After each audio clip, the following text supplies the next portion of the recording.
Hello and welcome into the GSMC Sports Podcast brought to you by the GSMC Sports Network. I'm your host TJ Mabardi. We are coming to you live on a Friday afternoon. Today is October 11th and we have some games to dive into from yesterday. We're going to be starting off with the Thursday night football matchup between the San Francisco 49ers and the Seattle Seahawks, which saw the 49ers come out on top and continue to have their way with Seattle over the course of this divisional rivalry, at least within the past few seasons. So we're going to be doing a deep dive into this game from both perspectives, talking about how it impacts their seasons moving forward. We are then going to be diving into some of the ALDS action from yesterday as the New York Yankees are advancing to the American League Championship Series after defeating the Kansas City Royals in another low-scoring affair.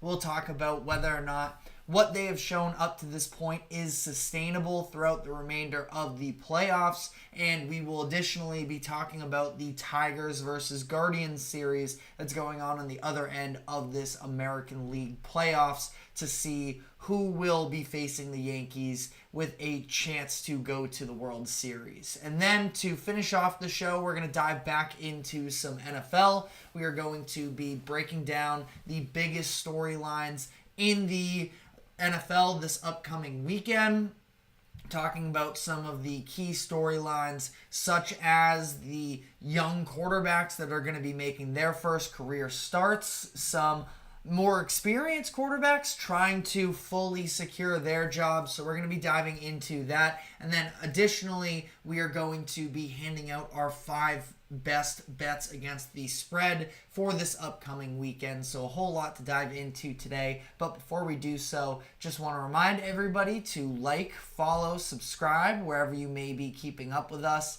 To any of our live viewers, be sure to use the chat section to give us your thoughts on the latest happenings in sports as we try and make this show as interactive as possible. Whether you have a quick comment or a thoughtful question, we want to hear what you have to say. So definitely be sure to give us your thoughts in that comment section. And then additionally, if you would like to become a bigger part of the show, you can use the link that is streaming across the bottom ticker, GSMCpodcast.net, or you can use the super chat feature that is available on YouTube.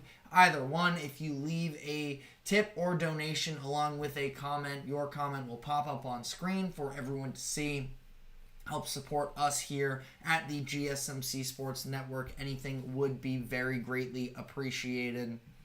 We're going to start off breaking down this Thursday night football game with the perspective of the San Francisco 49ers, who are, of course, one of the top teams in the NFL, at least in terms of reputation-wise. A lot of people were definitely souring on them, though, after a few of the past, a couple of these past few games for them. They've had a hard time closing out, suffered losses against some divisional opponents in the Rams and the Cardinals after not being able to hold on to their leads, and it got a little bit dicey for them against the Seahawks in this game. Ultimately, Seahawks had chances to pull this one out as the 49ers offense really wasn't excellent down the stretch, but they were good enough and timely plays from this defense, which is something that is also very encouraging to see for San Francisco, dealing with a number of injuries on the defensive side of the ball now after the early focus in the season was because of their offense. And the offense is sort of where I want to start here because overall, I thought that this was a pretty smooth game for them. Like I mentioned, there were maybe some concerns in the second half of not being able to close this one out. I do think it had a lot to do with the fact that Jordan Mason did end up leaving this game. He was out for a brief amount of time in the second quarter, tried to come back in the third, but clearly was not sitting right with him. He's currently being diagnosed with an AC joint, a sprained AC joint, according to ESPN, but further testing is going to take place this afternoon, and we'll probably get some more answers. It doesn't sound like it is all too serious, but, could be a potential detrimental loss, and obviously there's the big run at the end of the game by Isaac Guerrero to really ice the game at that point, but, I do think it's at least noteworthy that the San Francisco offense didn't look quite the same once Mason went down, and that being said, I do want to sort of dive into one of my bigger takeaways from the 49ers offensive performance, at least, was the fact that now that everybody is starting to become healthy once again, they're getting Deebo Samuel back, George Kittle back. Hopefully at some point they'll get Christian McCaffrey. And I think that we're starting to see some more of those explosive plays from this offense that we had come so accustomed to over the past couple years, but really haven't been there all that much to begin this season. And that was sort of what I noticed. Obviously, you have the Deebo Samuel 76-yard touchdown in the second quarter to really kick things off, but got a couple big runs. The Jordan Mason 38-yard run that took them up the field on the first drive, and then it was the Guerrero, I think that was a 76-yard or a 76-yard run from Guerrero to ice the game and really, put the game out of reach. But those explosive plays, that's sort of what this 49ers offense has been lacking to some degree. And now that they have all of their playmakers back, it has, looked like a better equation here. At least, based off of this one game and the Seahawks dealing with a bunch of injuries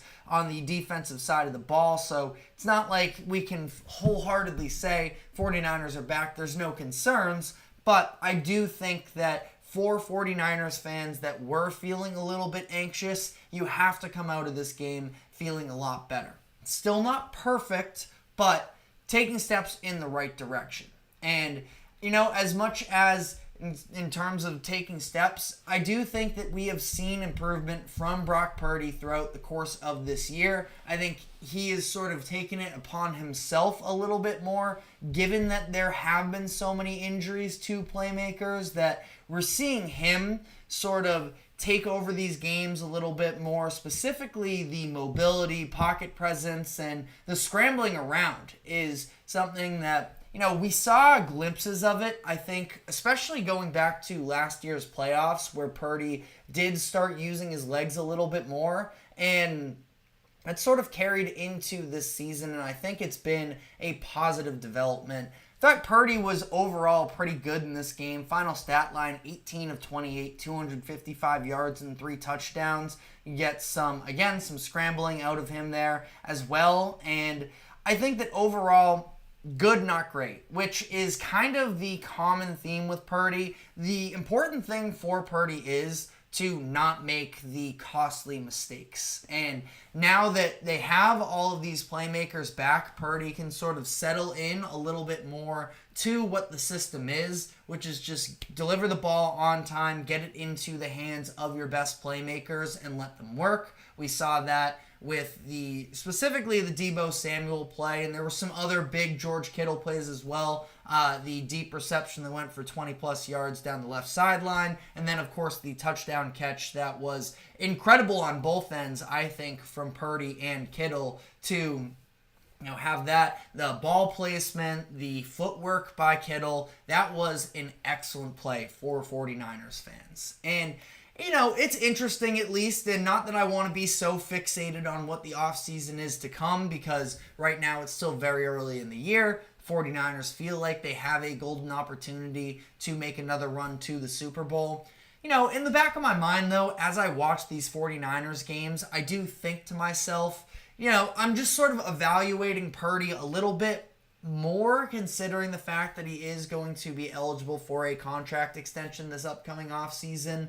And I think that he's showing, is he a perfect quarterback? No. There are still some throws that, specifically some of these high throws that I've noticed early on in the season where luckily there are enough playmakers to be able to corral it. There was one over the middle, I think it was to Debo, where Debo went up, sort of batted it down to himself and was able to make a play after the catch as well. But I would feel pretty confident right now in terms of Purdy being a franchise quarterback from here on out. Again, you have your moments, and Purdy's had more interceptions than he usually does early on in the season. Not that it's, an incredible amount. It's just 4 through now 6 games, so it's not a bad necessarily look. But, I think that he's been a little bit, maybe it's more careless. I sort of tend to think that it's that he's just being more aggressive, and with those aggressive plays,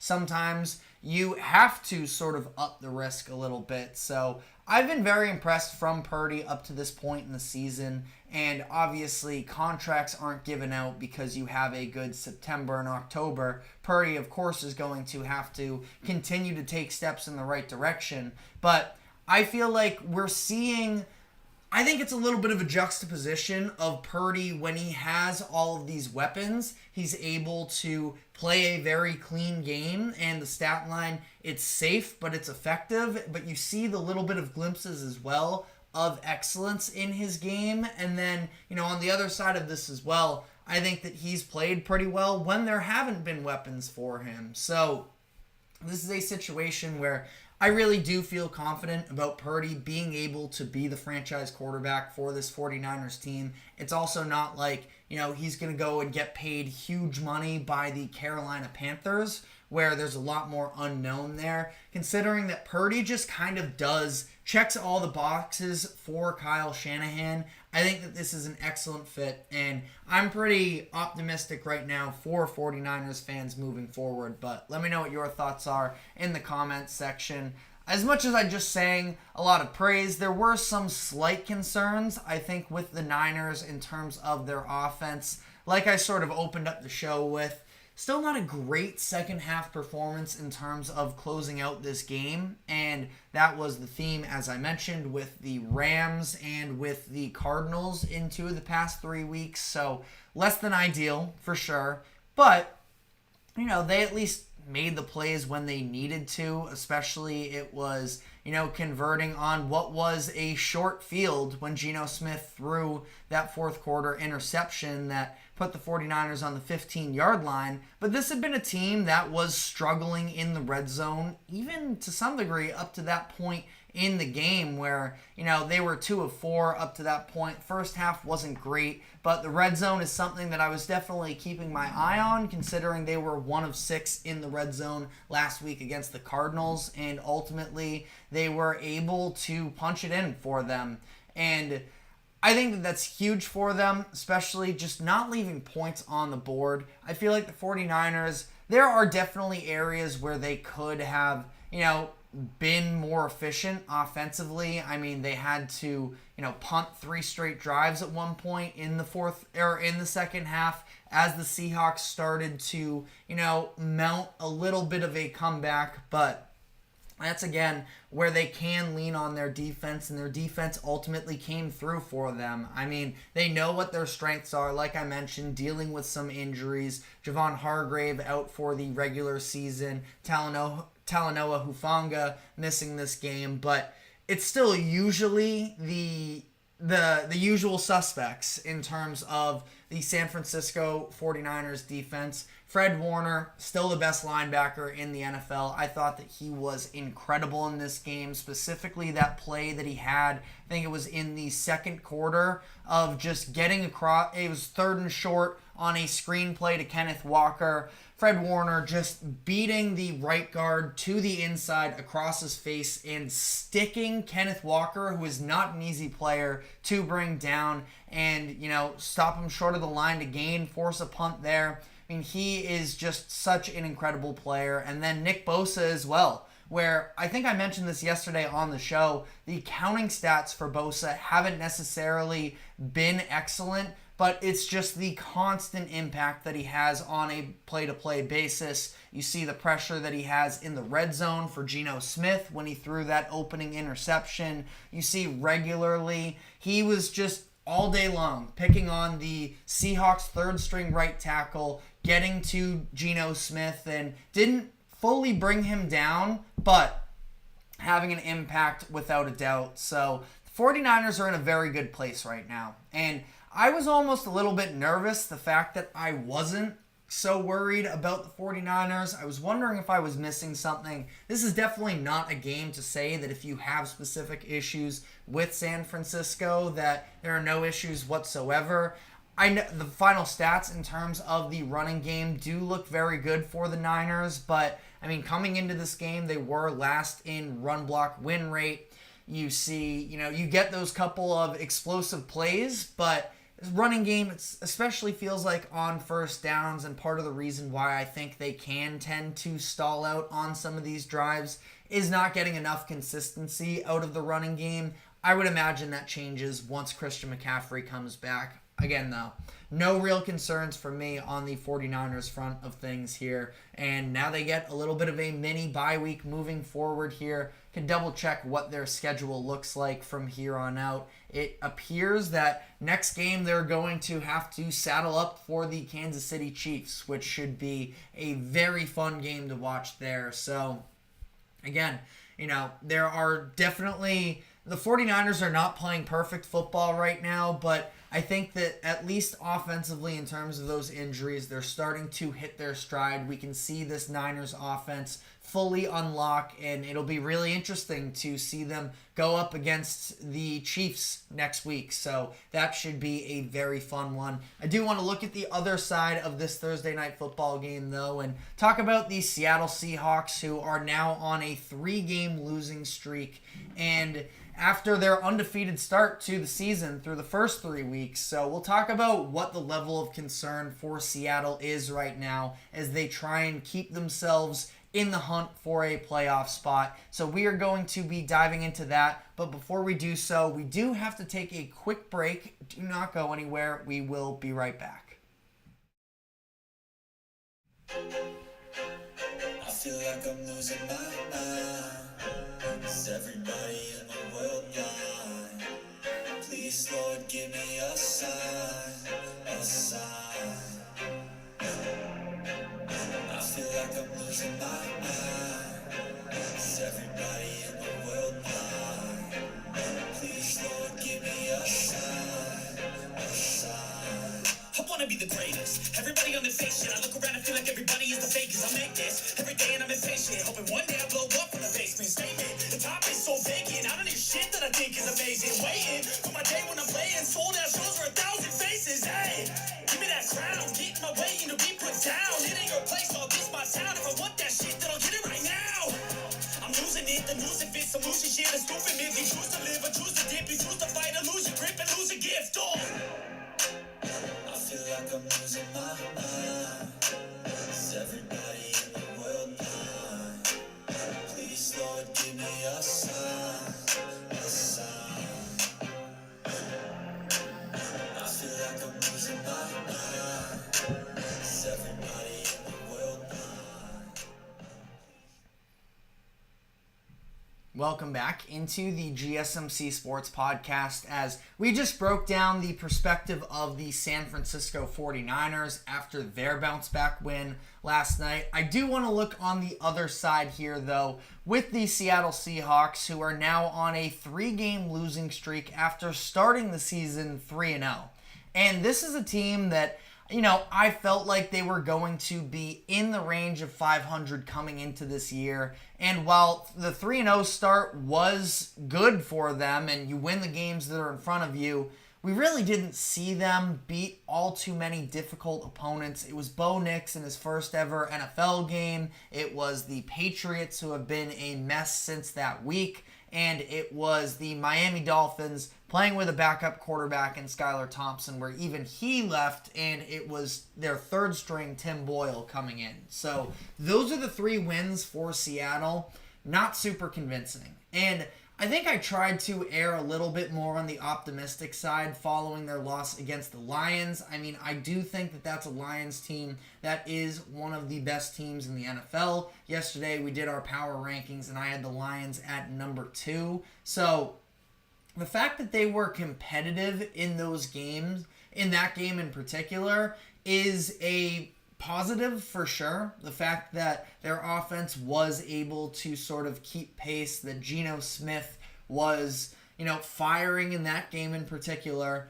But it's really not a sustainable form of offense to get into shootouts on a regular basis with what is a fine Seahawks offense and has been, one of the better groups in the league. I don't have points per game in front of me right now, but they've scored at least 20 in every single game so far this season. So I do think that is a, good sign and everything, but it's definitely not the brand of football that head coach Mike Macdonald would like to play. He obviously has more of a defensive background, so the fact that the Seahawks are averaging 24 points per game, which is, in that upper third of the NFL, and they have a lot of playmakers as well in terms of their receivers and having Kenneth Walker in the backfield, but it's also an offensive line that is really not cut out for, matching up against the best of the best, and that's kind of what some of the theme has been during the course of this losing streak, where the running game has been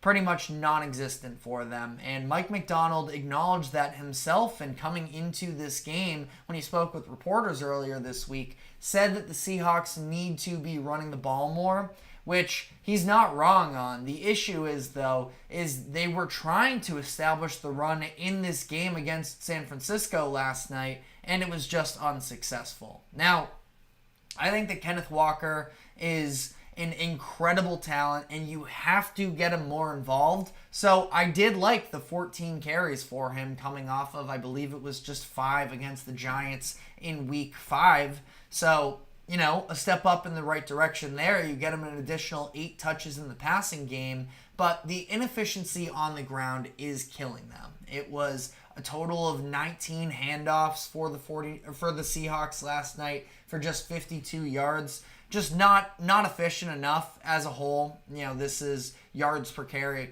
including a Geno Smith scramble for 0 yards. Just 2.6 yards per carry as a team. It's not a winning recipe of football, and it's because that offensive line has been struggling. We talked about this in the last segment. I mean, the fact that they are on their third string right tackle, and when you go up against the likes of Nick Bosa, that is a very scary matchup to face. And for the most part, I mean, they kept Geno upright. The 49ers only got home one time, but Geno was clearly rattled from the pressure, threw a couple of interceptions. This wasn't his greatest game. I mean, definitely some missed opportunities.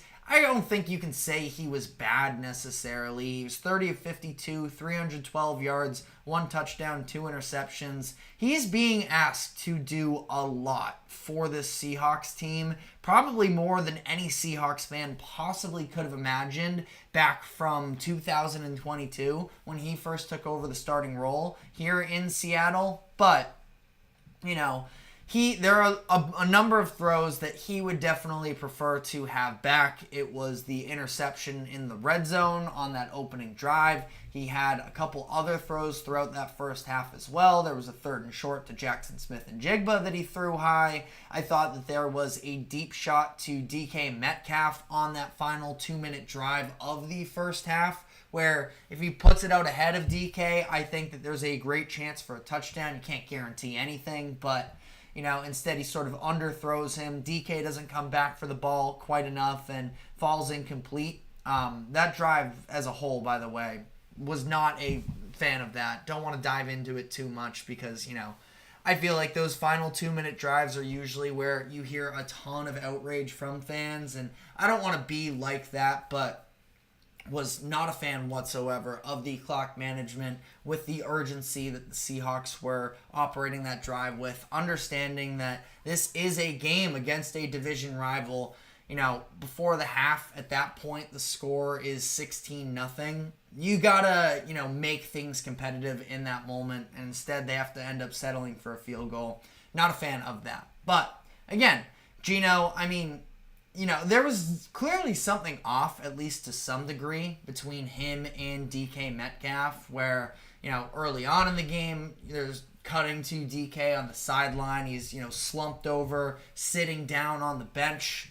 Didn't look great there. And then, like I mentioned, just some missed opportunities between Geno and DK, including the back-breaking interception that Geno ended up throwing in that fourth quarter. You could see that it was DK. He was coming over the middle of the field when Geno is, about to deliver the throw. DK starts to fade upfield, and just a miscommunication there. Really bad throw from Geno, I suppose. But again, DK, and it's not like either, DK's at fault for turning upfield like that necessarily, but something between the two of them just did not really seem to be clicking in this game.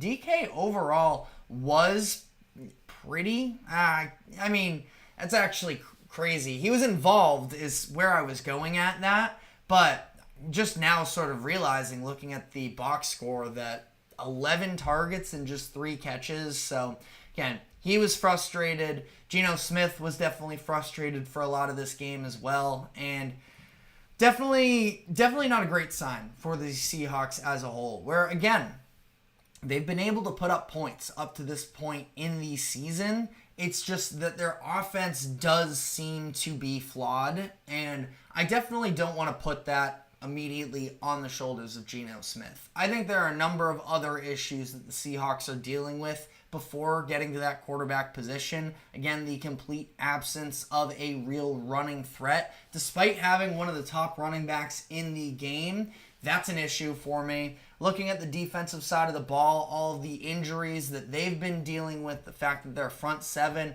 they get a couple guys back for them in Boye Mafe and Derek Hall, but even still, they were able to get ran on. And obviously at the end of that game, when the Seahawks do still have a very real, I'd say they had a chance, at least an outside chance maybe at that. But, they had an opportunity with, just under 2 minutes to get the ball back, and instead they end up allowing a 76-yard run, and, Juszczyk ends up finishing off the drive. But this could have been a game that the Seahawks were more in. And I would say that they still were in it, but again, that it feels like they continue to run into this issue, and maybe it's a little bit of primetime bias because of what I've seen from them in 2 of the past 3 weeks against the 49ers and against the Lions. It is the slow start out of the gates from the offense. Defense hasn't been great for them either, is the other part of the equation. So they end up putting themselves in a hole. And Geno Smith, who is leading the NFL in passing yards, it's just not all that sustainable, truthfully, in my eyes, to continue to have to dig yourself out. And Geno is a plus quarterback for the Seahawks team, but he can't be their entire identity. They have to eventually get to the point where they're playing great defense, they can dominate the ball on the ground, and they have these outside weapons where, maybe there's a little bit of fogginess around what the future of DK and Tyler Lockett are with this organization, but they just drafted Jackson Smith-Njigba in the first round last year. He's having a pretty solid season, and somebody that I loved going back to Ohio State, so I think he can emerge as a real star for the Seahawks team.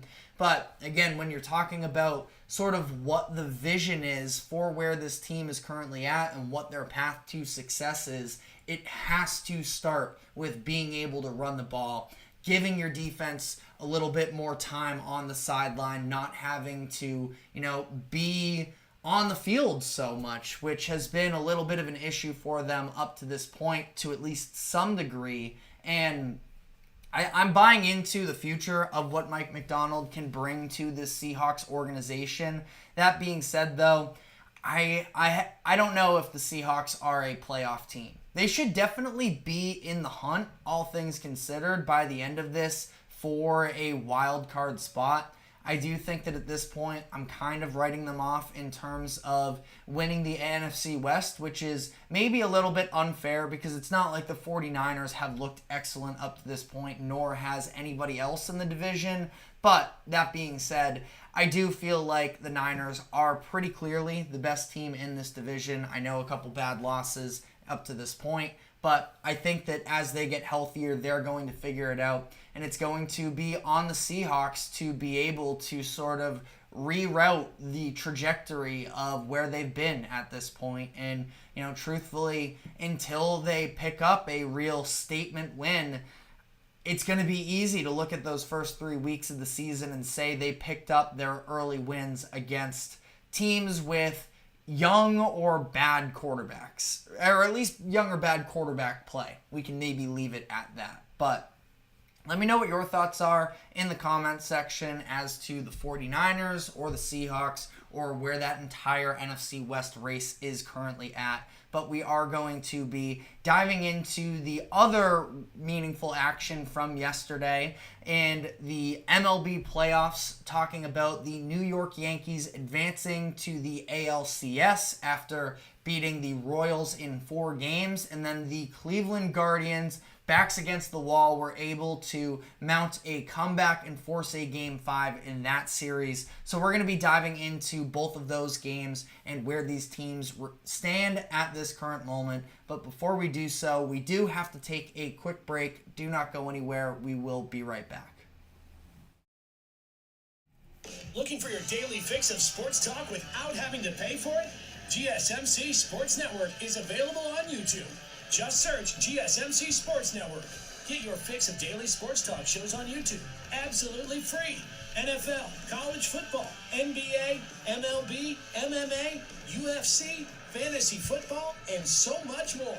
GSMC Sports Network has shows running all day long, with new sports shows starting every 2 hours. Just like on your favorite cable sports channel, except GSMC Sports Network is absolutely free.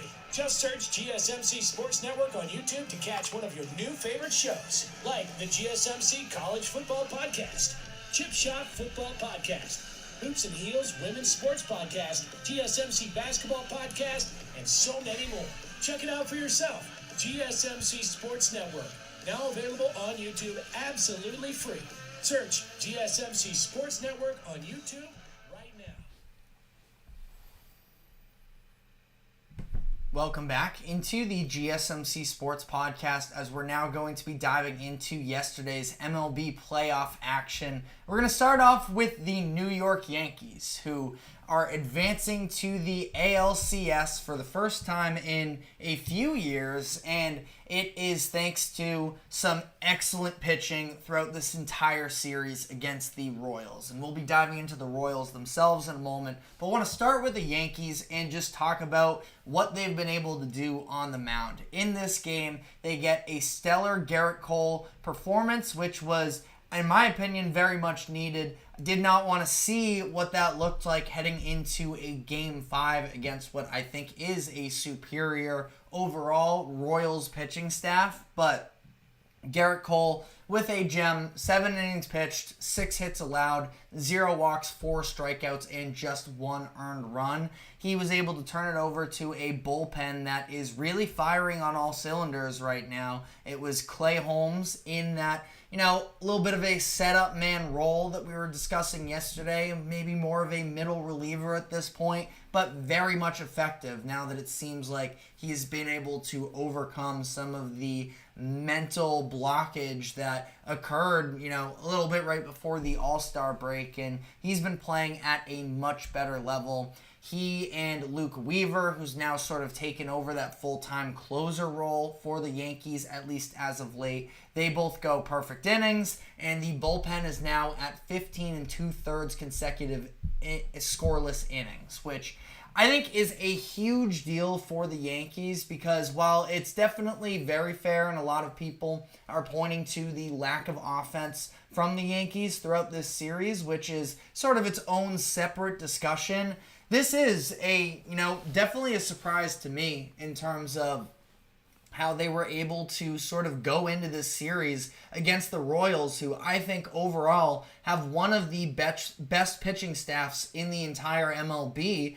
and sort of outdueled them on the mound, where they didn't need to rely on their offense, which is something that eventually is going to have to come around. And the other part of this equation is the fact that this was not an extremely formidable Royals offense, which is important for context. I do want to give the Yankees credit for being able to come out and sort of win these pitchers' duels, which is not something that I would have really predicted is their typical path to victory. And it still isn't, to some degree, their typical path to victory. But they're doing it. You have to be versatile. You can't just win one way. And the Yankees being able to show that maybe they have a couple different elements overall to their game. So I've been blown away by what I've seen from the pitching perspective.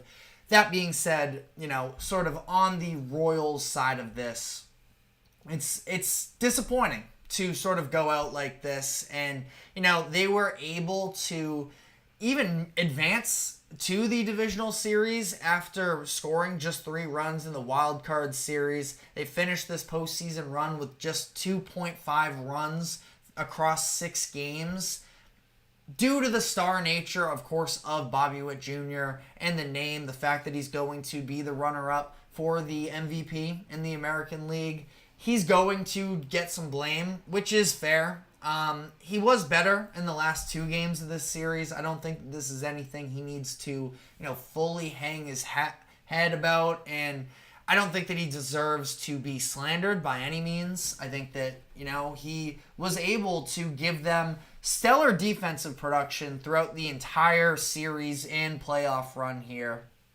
And, it took him a little bit of time to come out of that, that slump in the first 2 games. It's still not like he ever, fully had a breakout moment necessarily, but the game-winning RBIs in each of their first 2 wins in the wild card series. Then in this game, games 3 and 4, he put himself in position to be able to make the big plays, where he had just 1 hit in games 3 and 4 each, but he scored the lone run for the Royals in Game 4. And then Game 3, if you remember back to that game, he, in a situation, Royals down 1 in the bottom of the 8th inning, he comes up, gets a single, eventually advances to third, just doesn't have anybody to bat him in, which is sort of part of the conversation here. Again, I don't want to harp on it too much for Royals fans. This is a season that, of course, they should be very proud of, going from 106 losses in 2023 to making a surprise run to the ALDS. This was a great year, but obviously at this point, nobody really wants to hear that, especially losing both of your home games, first home games in the playoffs you're hosting since 2015. So I get it. Going to be better, but ultimately, I do think that the Royals have room to grow from this. Now, it's going to be about, I think the biggest question is, what is their management strategy going to be in terms of investing into the future of this club right now? Bobby Witt Jr. is really the only player that they have on a current long-term deal. So they're going to need to sort of shell up some money here. You have a number of key players in Cole Reagans, Vinny Pasquantino, and I suppose you can throw in Maikel Garcia as well. At least, impactful in this series, loud at least in this series. But, they're going to have some decisions to make. This is a franchise that hasn't traditionally been high spending. We'll see what their philosophy is moving forward. But just to sort of circle back to the Yankees, it's a great series win for them. I do think that eventually that pitching staff is going to be tested more. And on the other end of that, will their offense be able to produce? And again, it's a situation where they did enough in this series to win, which is really all you can ask for. And we saw maybe a glimpse of what is to come with Aaron Judge recording a pretty huge double in this game. The Royals calling on Lucas Erceg in, I think it was the 5th inning, at the end of that, to try and get out of a jam, understanding that it was their backs against the wall. He comes in to face Soto at the end of the top of the 5th, gets out of that one, but then immediately, starts to get teed off on a little bit in the 6th inning. Teed off on is maybe a little bit aggressive. It was an Aaron Judge double to the alley in left field, and then eventually it was Stanton who continues to deliver for this Yankees team. He gets it done, and that ultimately marked the 3 runs, or at least the 3rd run there. That was a little bit of an insurance run, and again, this Royals offense just unable to hit the Yankees. So Yanks come out on top in this game 3-1, and with the series as well, winning it 3-1, they will advance to face the winner of the Cleveland Guardians and the Detroit Tigers, where we still don't know who exactly, because it was the Guardians able to force a Game 5 with their late comeback on the early game of yesterday. And you have to give the Guardians credit for being able to, put this thing together at the very end of it, where this was a 3-2 Tigers lead in the 7th inning.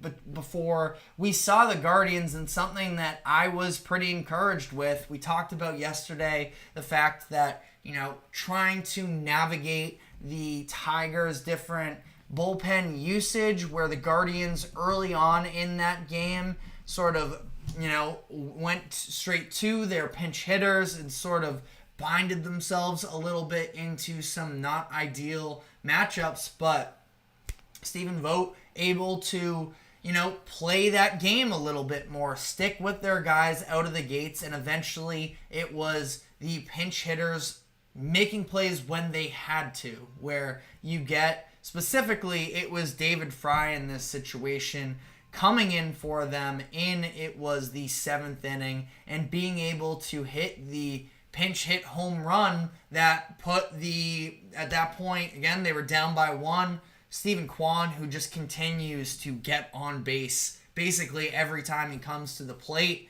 in this series. He's on base. Fry goes deep to left field, and that is a Guardians 4-3 lead to take the lead. And then you see Fry as well being able to go with a sacrifice squeeze in the 9th inning. Somebody who is not known whatsoever for his bunting, but you know what? It was Fry, who's had an excellent season.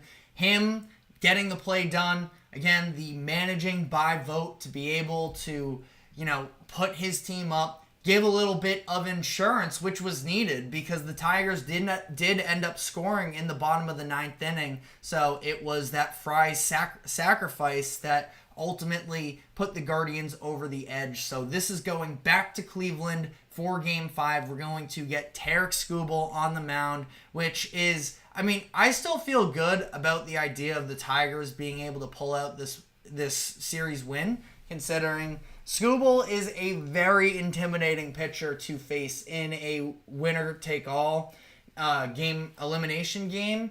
But that being said, this is a pretty tough loss for the Tigers, who really could have benefited from having a little bit more flexibility with their pitching schedule if they didn't have to throw Skubal out in this game. So ultimately, he'll be good to go. Feeling good about the Tigers for this series, but then they're just going to have a little bit of a monster waiting for them in the Yankees. So, that game currently scheduled for 1:00 p.m. Eastern on Saturday afternoon. Game is actually moved up due to some weather, so should be really interesting to see. Again, win or go home. So win or go home. But let me know what your thoughts are in the comments section as to what you saw from the Yankees in their series, and whether or not either the Guardians or Tigers have enough in the tank to be able to rival the Yankees in an ALCS series. So we are going to now be switching gears back to the NFL, as we're going to be running through some Week 6 storylines, talking about a team that has been mostly written off for dead actually having a pretty good opportunity to come back to life. We're going to be diving into that. We're going to be talking about some of the young quarterbacks in the NFL that are making their first career starts. And are the Cowboys actually sneakily back in the mix of things here? So we're going to be diving into all of that and more. But before we do so, we are going to take a quick break. Do not go anywhere. We will be right back.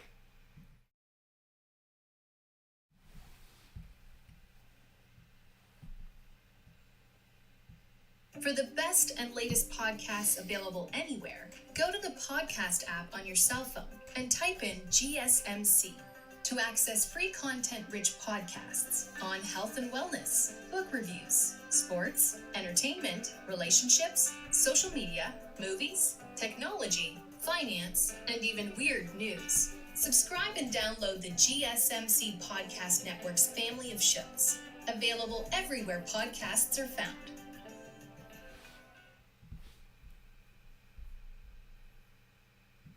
Welcome back to the GSMC Sports Podcast, as we're now going to be diving into some of the biggest storylines from Week 6 in the NFL. And I want to start with the early game that we're going to see on Sunday with the Jacksonville Jaguars and the Chicago Bears facing off in London.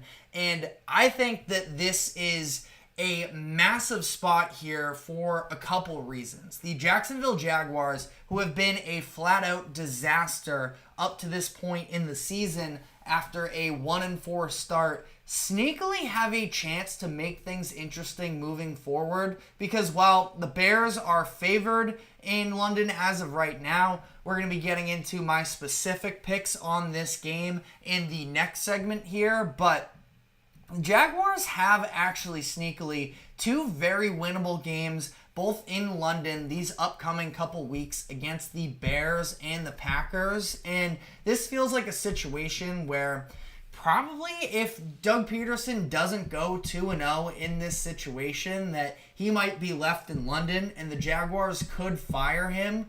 Or they could come out of this 2-0 and sort of, ride a little 3-game winning streak and build up some momentum. So I think there are sort of a number of different possibilities for this Jaguars team. Ultimately, I don't think that they have it in them to be able to make a full resurrection, especially when you look at their schedule. After these two very winnable games, they have Philadelphia, Minnesota, Detroit, and Houston in 4 consecutive games. That things are definitely not going to, it's going to get harder once again. But sneakily, I do think the Jaguars could find themselves riding a little bit of momentum, coming back to America in a couple weeks, and maybe being able to vie for one of those final AFC wildcard spots. We talked about this before. The AFC wildcard right now really aren't any teams that out of that group I feel outstanding about, where as of right now, the 3 teams in those positions are the Steelers, the Broncos, and the Chargers. And none of them have looked particularly great. I know the Broncos riding a little bit of a win streak right now. They are going to face the Chargers this upcoming week in what I think will be a very interesting game, but should be very interesting to monitor there. Now, in some of the later games as well, I want to dive into the possibility of the Green Bay Packers, going full throttle from here on out. They're a team that I've been very high on headed into the season, and obviously the Jordan Love injury sort of took them off of their schedule for a couple weeks there, but they were able to still hang in there, go 2-0 with Malik Willis at quarterback. They end up losing a close one to the Vikings in Jordan Love's first game, where in the first half I thought he was really struggling to sort of settle in, but I thought that the Packers outplayed the Vikings in the second half of that game last week. A largely convincing win against the Rams. This is a team against the Cardinals where I just think we're going to find out whether or not the Packers are going to, stop messing around here. And not that they are in a very good position based off of what they've been able to do out on the field through the first 5 weeks. But if this is a team I think the NFC, just generally speaking right now, is kind of waiting for a front runner to emerge, especially the fact that the 49ers have been off to a slow start. The Lions are probably the next candidate up. I don't think that the Packers are far off from it, but they're going to have to start racking up some convincing wins. That is a solid Arizona team that they are about to play. Are they inconsistent sometimes? Yes. Are they super talented on the defensive side of the ball? No. But I do think that they're, for the most part, pretty well coached, and they have, definitely playmakers on the offensive side of the ball. This is going to be a good test for Green Bay's defense, which has a lot of mixed reviews up to this point in the year. So I think the Packers are definitely under a spotlight for this game. And when are they not in the spotlight is the reality of the situation. But the Dallas Cowboys, another team as well. This one, I have not been high on the Cowboys headed into this season. I didn't have them making the playoffs, and obviously one of the biggest points of conversation with this Cowboys team through the first few weeks of the season was that they cannot stop the run. They were getting gashed on the ground throughout the first few weeks. Back-to-back weeks now have turned out solid performances against the run. Now, haven't exactly played prolific rushing offenses on the other side in the New York Giants and the Pittsburgh Steelers, allowed 26 and 92 yards respectively. So, again, we're talking about 92 yards here, and it's a solid chunk of yards, but considering that I thought that was a mismatch that the Steelers were going to be able to capitalize on, pretty solid job for them. Now they face the Detroit Lions this upcoming weekend, and that is probably the most threatening outside of the Baltimore Ravens.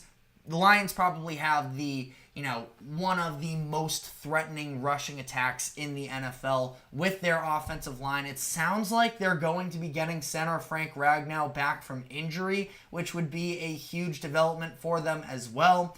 Obviously, the two-headed monster of David Montgomery and Jahmyr Gibbs. If the Cowboys are actually going to not have a massive liability on the defensive end in the run game, this is going to be a measuring stick game. Now, I tend to believe that the Lions are going to outclass the Cowboys on the line of scrimmage in this game, but for the Cowboys to and not that they are sitting there and feeling like they need to win over the public.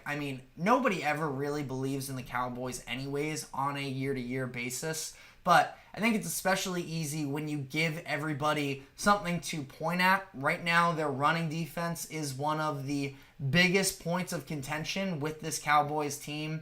And we'll see. This is a big moment for them. We'll see whether or not they are able to step up.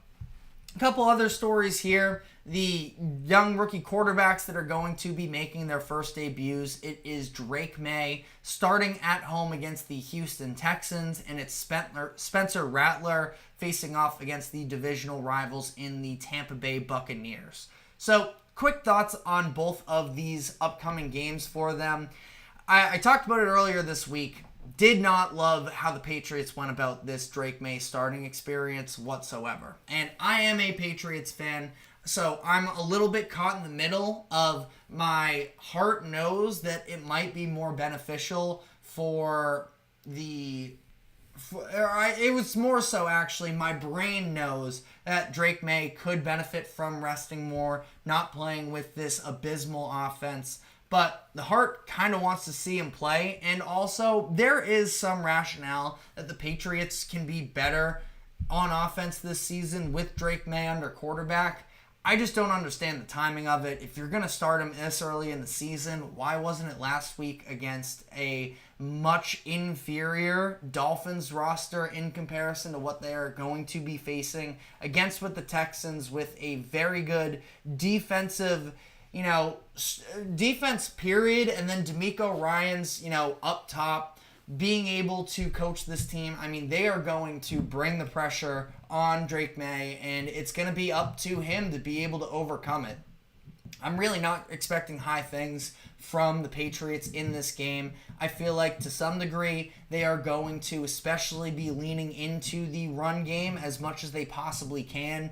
Whether that might include some Drake May options in there as well. But I can't imagine they're going to drop him back 40 times and have him try to, learn and survey the field with Will Anderson and Danielle Hunter coming screaming off of the edges. But we'll see there. Not very optimistic for the Patriots this upcoming week. The big thing is, though, is just have him look comfortable. I guess get him looks against the pass rush and seeing how he adapts. I mean, this is not just getting your feet wet. It's throwing him into the deep end. So we'll see. I think it might have been a mistake from the Patriots, but only time will tell. And then for the Saints, I mean, Spencer Rattler, not somebody that a lot of people were really having high expectations for coming into the season. Spencer Rattler did play well in preseason. I have a Saints friend in my life that is extremely excited, saying Spencer Rattler is the future based off of those preseason games. I mean, if we learned anything a little bit over the past few years, it's these preseason quarterback stats can be largely misleading, but I do think that Rattler can play. And there are erratic tendencies in his game, but I mean, he said it himself when he was talking to the media the other day. He knows his number one goal is get Chris Olave the ball. And that's something that Derek Carr was struggling to do over the course of the past couple weeks. Obviously, Monday night's game against the Chiefs, Olave only 2 catches. So, I mean, I don't advise on player props. We are going to be doing our 5 best bets against the spread momentarily here, but I would definitely take a peek to see what the lines are for Olave receptions specifically, but maybe even some yards in there as well. I think he could have a very big game against the Buccaneers defense that I don't think is particularly good. So I actually do kind of I don't love any of those NFC South teams. I've made that pretty clear that I think there's a lot of mediocrity in there with good individual players, but this is a situation for the Saints where, I think that they can have a very promising debut here for Rattler and maybe build some momentum moving forward here. But let me know in the comments section what your thoughts are on that. And then, of course, finally, couldn't talk about the storylines this week without at least mentioning the Jets, who just fired Robert Saleh earlier this week, made some additional changes with the coaching staff, stripping Nathaniel Hackett is the offensive play caller. That this is a situation for New York where, I mean, it's really going to go one of two ways, I suppose, based off of the results of this game. They're either going to be able to beat Buffalo and everybody's going to, I think, overreact to the idea of, oh, Robert Saleh was the problem, everything is fixed right now, or the other end where the sky is falling. I don't think either one of those results are necessarily right. I just think we're going to get a lot of overreactions from whatever the Jets put out there on the field this upcoming weekend, and should be very interesting to watch. But let me know what your thoughts are in the comment section. We are going to be finishing off the show here with our 5 best bets against the spread this upcoming weekend. So we are going to be diving into that. But before we do so, we are going to take our final break. Do not go anywhere. We will be right back.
Welcome back into the GSMC Sports Podcast for our final segment of the day, where as we do every Friday, we are going to be running through my list of the 5 best bets against the spread.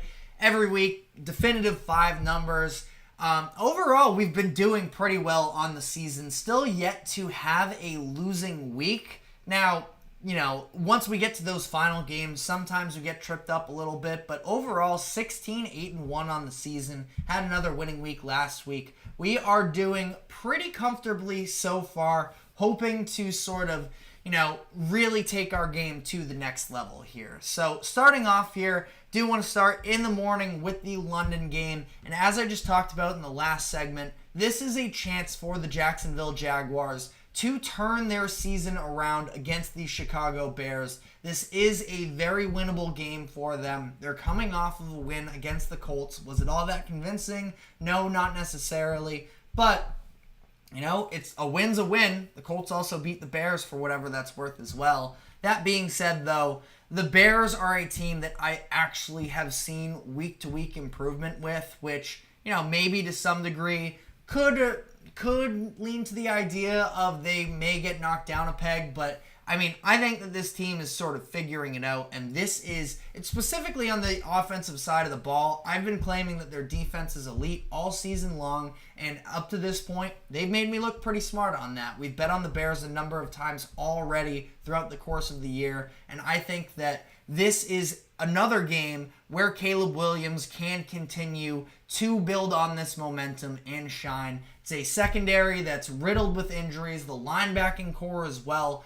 I think the Bears are going to be able to move the ball in this. And then on the other side, again, I love this Bears defense. And I don't think that they are going to let Trevor Lawrence and company really move the ball on them. This game is essentially a pick'em. I'm going with the Bears -1.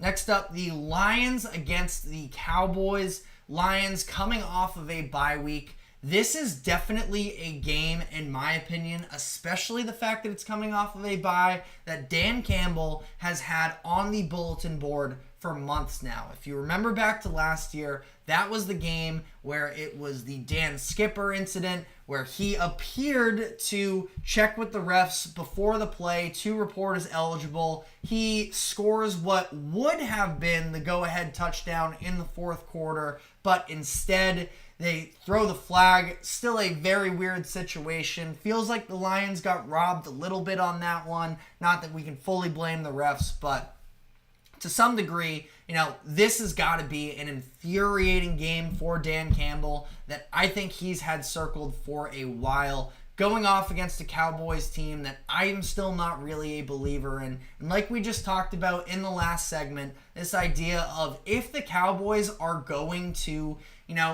be even a playoff competitive team this year, they need to be able to shut down the run on a consistent basis, especially considering the fact that now some of their top pass rushers are out as well. With Micah Parsons and DeMarcus Lawrence and Marshawn Nealand, they need to control the line of scrimmage, at least in the run game, which is going up against the Lions' direct strength, which is that offensive line. They should have Frank Ragnow back this week, I believe. And I think the Lions are going to be able to just control the game through the ground game, and then Jared Goff is good enough to sort of work around the edges. They have the emergence of Jameson Williams this season as well. They have that explosive playability. Lions -3. This is maybe my favorite bet of the weekend going up against the Cowboys. So that is our second pick for today. The Pittsburgh Steelers against the Las Vegas Raiders.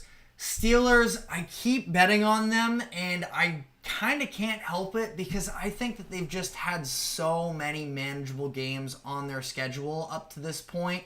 Now, we picked them in the past 2 weeks. They have lost each of the past 2 weeks, but I do think that this is a situation against a Raiders team that just benched Gardner Minshew for Aiden O'Connell. O'Connell was all right in the second half of that game against the Broncos last week after the game was pretty much over. The Steelers defense needs to have a bounce back. They really haven't looked all that good these past couple weeks, and the Raiders don't really have a rushing attack to be able to offset what are a lot of questions at the quarterback position. And it's a situation where I just think that the defense is good enough to really secure this. And you look as well the fact that, this is kind of a pressure game for Justin Fields to some degree. I don't love, phrasing it that way because I think that he has won the starting quarterback position. But now that Russell Wilson is officially active and he will be Fields' backup this week, there's going to be an extra level of pressure and Fields is going to have to live up to it. This is probably going to be, to some degree, a trial run for him as well. And I just really don't think that the Raiders are a good team on the other end, really on either side of the ball. And this is a situation where Steelers are another one of those teams that, got off to a good start to begin the year. They haven't had all that many convincing victories, specifically based off of who they've played up to this point. So I think they are able to handle the Raiders in this one. I don't really see a way where the Raiders can top. I'd probably put a ceiling of it on 20 points in this game. It's just going to be a matter of, can this offense actually step up for them? I have the Steelers -3. Next game here, Arizona Cardinals against the Green Bay Packers. This is where things get dicey because I think this game can go either direction, really. Two teams that I was very high on coming into the season and had a little bit of, mixed experiences with them up to this point in the season. Packers, I think there is a great chance that they could just continue to roll from here on out. And I think that there is a great chance for them to be able to really establish themselves in this situation against a playoff hopeful in the NFC with the Arizona Cardinals. But the Cardinals as well, this is a lot of points, I think, for them to be getting, +5.5. And they always, for the past couple years, have sort of screamed backdoor cover potential. And I think that 5.5 is a lot for how talented this team is. Like we talked about in the last segment, there are definitely a handful of doubters towards the Packers defense. And this is a Cardinals team that when they are running their game on script, it can be very effective. James Conner is a monster in the backfield. Kyler Murray, we saw the scramble that he had for a touchdown, or it might have been a zone read, so more of a designed run, but he can use his legs. The passing game needs more consistency. The offense as a whole needs more consistency. But I think that they are going to be able to put up some points in this game, and I think it's going to be enough to stay within reach of a Packers team that I'm definitely a believer in, and I don't feel excellent about this pick, but it's just too many points for me to pass up on in this situation. Now, our last bet of the day, the Houston Texans over the New England Patriots. This one, as a Patriots fan myself, I hate doing this to the guys, but this is a situation where I think the Texans, we're still waiting on a super convincing win for them. They've only won, are yet to win a game by more than one score up to this point in the season, which you can look at it a couple different ways. It means that they are able to pull out some of these close ones, which is an important skill to have, but it also usually indicates that there might be a little bit of fraudulence at play, a la the Vikings a couple years ago when they ended up being upset by the Giants after going 11-0 in one-score games throughout the year. Texans need a convincing win. This is a game against the Patriots that, there's some maybe unknown factors given the fact that Drake May is going to be playing, but this is, on paper, a massive mismatch in a situation where Drake May is playing, and he could come out and light the world on fire. And again, as a Patriots fan, I'd be totally happy with that. But I think it's hard to imagine that with the way that this Houston defense is playing, that I have a hard time believing that the Patriots offense is just going to find itself all of a sudden in this game in particular. I think that this is going to be a conservatively called offensive approach from the Patriots in this game to get Drake May's feet wet, probably have their eyes sort of, at least they're obviously preparing for this game, but I feel like subliminally they have eyes a little bit on that Jaguars game next week in London, where that's a much more manageable defense on the other end. Still not behind the Patriots making the change ahead of this week, but we will have to see. I think the Texans are, one of the top teams in the NFL. We'll have to see what the status is on Joe Mixon. He is questionable, at least as of the time of recording here. Could definitely make a difference because this Texans offense has sort of struggled without him. But at least from what I'm seeing, it seems like he is going to play. I think 6.5 is enough to cover because, you put up probably 21 points, maybe a little bit more than that. Maybe you need 4 touchdowns, but I don't think the bar is exactly, too high for the Patriots offense. Cannot win in a shootout right now. The Texans are a good enough team. I think they're going to be able to air it out against the Pats, and they will be able to cover the 6.5. But let me know what your thoughts are in the comments section. Again, just in review, we have the Texans minus 6.5 against the Patriots, the Cardinals plus 5.5 against the Packers, the Steelers minus 3 against the Raiders, the Lions minus 3 against the Cowboys, and the Bears minus 1 against the Jacksonville Jaguars. So that is all the time we have for today. Thank you very much for tuning into the GSMC Sports Podcast. Thank you to the GSMC Sports Network for allowing us to host this show. Remember to like, follow, subscribe, wherever you may be keeping up with us. And be sure to check us out on social media as well for more exclusive content. I am your host, TJ Mabardi. Thank you very much for tuning in. We will see you on Monday afternoon, same time as always, at 2 o'clock p.m. Eastern. We will see you then. Take care.